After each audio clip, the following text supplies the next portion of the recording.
அடுத்து நம்ம பார்க்க போகிறது வட சென்னை. ஏற்கனவே தென் சென்னை முதல்ல பார்த்துட்டோம். ரெண்டாவது வட சென்னை பார்த்தோம், மத்திய சென்னை பார்த்தோம். இப்போ வந்து வட சென்னை பார்க்குறோம். இப்போ வட சென்னை மக்களவை தொகுதி.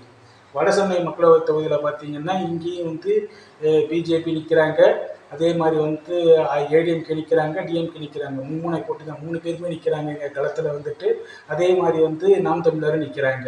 இதில் பிஜேபி சார்பாக நிற்கிறது வந்து பவுல் கனகராஜ் நிற்கிறாரு. பிஜேபி சார்பாக பவுல் கனகராஜ் நிற்கிறாரு. திமுக சார்பாக கலாநிதி வீராசாமி நிற்கிறாங்க. அதே மாதிரி அதிமுக சார்பாக மனோ நிற்கிறாரு வந்துட்டு. நாம் தமிழர் சார்பாக அமுதினி நிற்கிறாங்க. இதில் வந்து பார்த்தீங்கன்னா கலாநிதி வீராசாமி தான் வந்து அப்பர் ஹேண்ட் எடுக்கிறாரு. அவர் தான் வந்து வெற்றி வாய்ப்புக்கான இதில் இருக்கிறாங்க. இருந்தாலும் வந்து அதிமுக கடும் ஃபைட்டாக கொடுக்குது. அதிமுக வந்து கலாநிதி வீராசாமி 340 மதிப்பெண்கள் பெற்றா கூட அதிமுக வந்து 310 மதிப்பெண்கள் பெறுது வந்துட்டு.